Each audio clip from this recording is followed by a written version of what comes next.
Yesu ashimwe, ndagusuhuje nkwifurije amahoro y'Imana, wowe ukunda kandi ugakurikirana by'ukurabagirane umunsi ku munsi.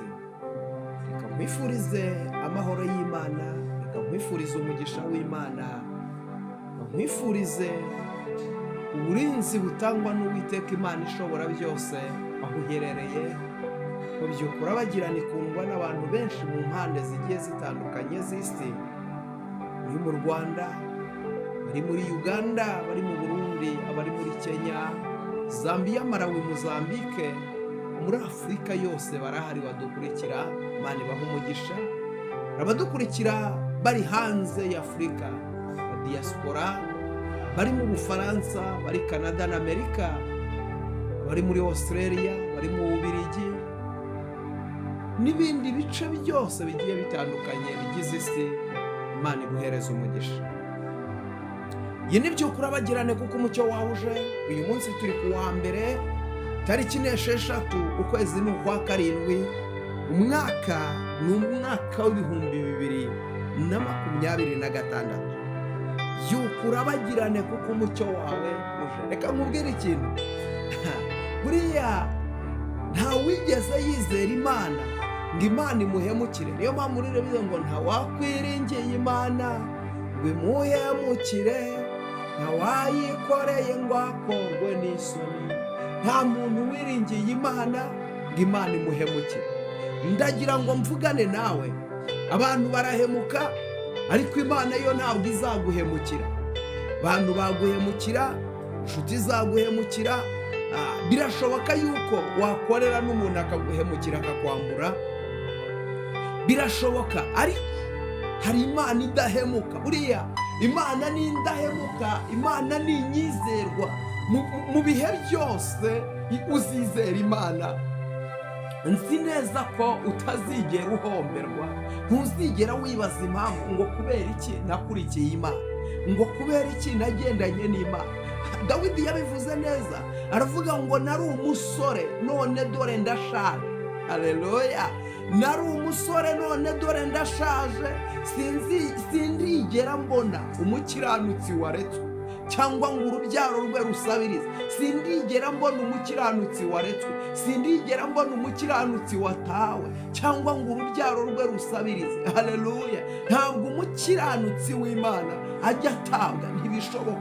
Umuntu ukiranukira Imana, Imana imuha umugisha, bugacya ikamwongera umugisha, bugacya ikamwongera umugisha, ikagenda imuzamura uko bucya bukira, akarushaho kugenda yunguka. Uyu munsi ufite ibibazo kuko urareba mbere yawe ni amadeni, hirya ni uburwayi, hirya abana ntibiga, ibintu urareba ukabona ni ibibazo. Urareba nta kazi, uri umushomeri, none ahangaha urembejwe n'uburwayi bwa diyabete cyangwa bwa kanseri, harimo urwaye sida. Mbega indwara zirakugarije muri wowe, ariko ijambo ry'Imana rirambwira ngo abiringiye Uwiteka abo ngabo bameze nk'umusozi witwa Siyoni, ngo utabasha kunyeganyezwa.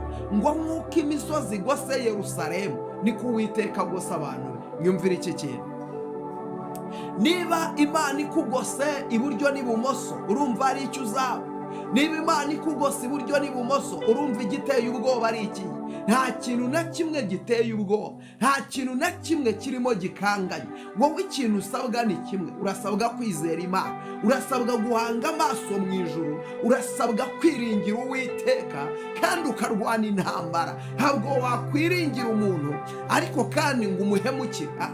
Biragusaba gukiranuka, kurwana intambara yo gukiranuka. Wamara kurwana intambara yo gukiranuka, ugakora iby'Imana ishaka. Haleluya! Ugakora iby'Imana ishaka. Uriya iyo ukiranukira Imana uba umwizerwa imbere y'Imana. Wamara kuba umwizerwa imbere y'Imana, Imana ikajya ikumenera amabanga, kandi uretse no kukumenera amabanga iguhozaho umutima. Haleluya! Iguhozaho umutima. Hari abantu Imana ihozaho umutima, ariko bana, hari abantu Imana ihozaho umutima, hari abantu Imana ihora yitegereza, hari abantu Imana ireba. Ndakwifuriza ngo ube muri abo bantu Imana ihozaho umutima. Haleluya! Muri ba bantu Imana ihora itekereza, muri ba bantu Imana yirata mu byirato byayo ikirata. yigeze yirata umugabo witwa Yobu, ngo Satani ngo ageze mu nama mu ijuru, ngo bagiye kubona ngo bona Satani arageze, ngo ariko Imana ibaza Satani, umubaza ngo Satani uvuye? Satani arasubiza ngo mvuye mu isi, nakoze ibintu bibiri, nayizerereye ndanayitambagira. Imana itugirire neza. Navuye mu isi aho nakoze imirimo ibiri, nazerereye kabiri, ndanatambagira. Ariko ngo Imana ngibaza Satani, baza ngo aho wazerereye naho watambagiye wabonye umukiranutsi wanjye, haleluya, witwa Yobu. Imana itugirire neza. Aho wazerereye naho watambagiye wabonye umukiranutsi wanjye witwa Yobu, wamubonye. Aho watambagiye, aho wazerereye wabonyeyo umugabo unyubaha, wabonyeyo umugabo unyubahisha. Umva ariko ndakwifuriza gusenga Imana kugera ku rwego Imana ikwirata. Ndakwifuriza gusenga Imana kugera ku rwego Imana yo iri mu gihugu cyo mu ijuru ivuga ngo hari umuntu unyubaha witwa runaka, hari umuntu unyubaha usenga, hari umuntu unyubaha amanywa nijoro, abarimo ntabaza amanywa nijoro. Ariko Mana, Satani ngo aratekereza, ngo aravuga ngo nshobora kuba urwo rugo narubonye. Yo, icyampa nawe ukaba mu bantu Imana yirata, ukaba ibyirato by'Imana. Imana y'amahoro itugereze. Niko umukiranutsi w'Imana amera, aba ibyirato by'Imana. Imana iramwirata aho iri mu gihugu cyo mu ijuru. Nasomye ijambo ry'Imana mu Baheburayo,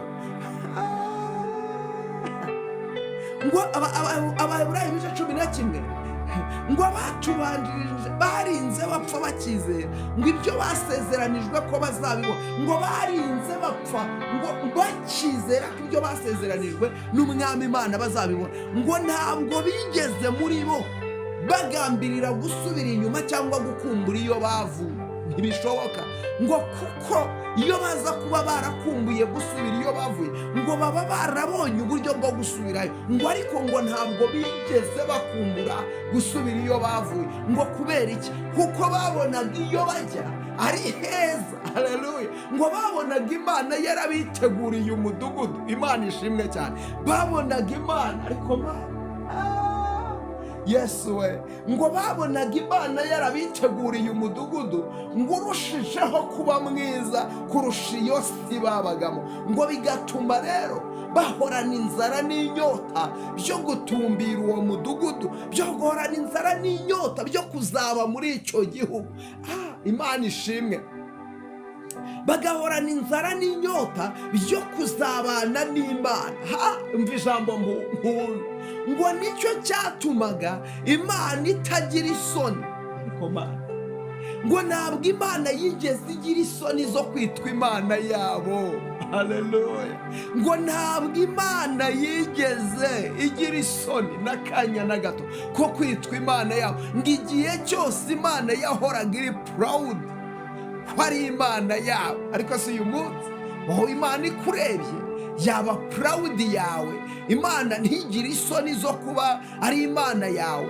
Imana ntigira isoni zo kuba mu bantu yamenye, mu bantu, ariko ari mu bantu bayihamagara, mu bantu bayitabaza. Ntigira isoni zo kuburimo. Imana itugirire neza. Ibyo byose bikorwa n'iki? Kuba hari umuntu ufite ibyiringiro bya none ndetse n'iby'igihe kizaza. Haleluya. Ufite ibyiringiro bya none ndetse n'iby'igihe kizaza. Ukizera Imana kandi ukayizera ukiranuka, ukizera Imana kandi ukayizera utunganye, ukizera Imana mu bihe bishoboka n'ibidashoboka. Igihe gishoboka ni ryari? Ni igihe wizera Imana ufite byose ukenera muri ubu buzima. Wariye, inzu wayishyuye, abana biga, ubuzima bwawe bwose bumeze neza, ariko ukagumya ugakiranukira Imana. Mu gihe kidakwiriye ni igihe udafite ibyo byose. Niyo mpamvu umuririmbyi yavuze ngo uwo njya nikomezaho ngo nta wundi ni Kristo, ngo reka mubashimirene. Aravuga ngo Yesu niwe umpagije, ngo naho imirima yarumba singira icyo nsoroma, ngo Imana ishimwe, ngo Yesu arampaza wenyine. Imana y'amahoro itugirire neza. Rero izera Imana ku rwego Imana iri mu gihugu cyo mu ijuru ikureba. Haleluya. Ikavuga ngo uyu ni umwana wanjye nkunda kandi nkamwishimira. Data, ndagushima kuri Imana igira neza.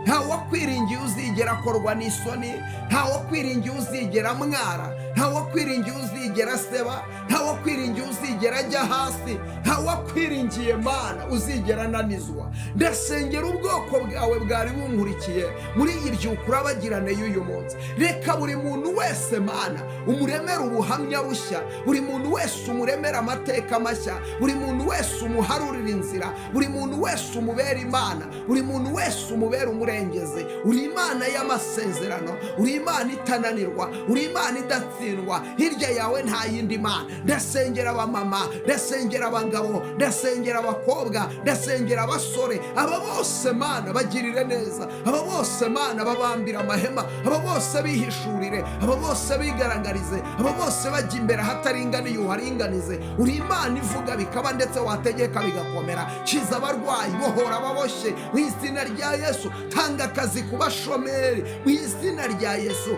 Mana ubaka ingo ziri gusenyuka, ubaka imitima ya benshi yishwe n'agahinda. Mana rekuremo ikintu gishya kuko uri Imana igira neza. Urakoze Mana kuko zibikomeye icyubahiro n'ikibi cyawe, ni mu izina rya Yesu Kristo, amen. Imana iguhereze umugisha. Wowe ugiye gusheyaringa buno butumwa, sheyaringa buno buhanuzi, bwohereze byibuze abantu batanu, inshuti yawe, umuvandimwe wawe, umuntu ukuri hafi, mwoherereze buno buhanuzi. Shyira kuri status yawe, wamamaza ubutumwa bwiza. Ukibikora Imana iguha umugisha, ukibikora Imana ikwirate, ukibikora Imana ikunezererwe mu izina rya Yesu. Kora subscribe, reba niba warakoze subscribe, nusanga utarayikora uyikore, wihuze n'iki gicaniro cya byuka urabagirane. Ni umugisha ukomeye cyane.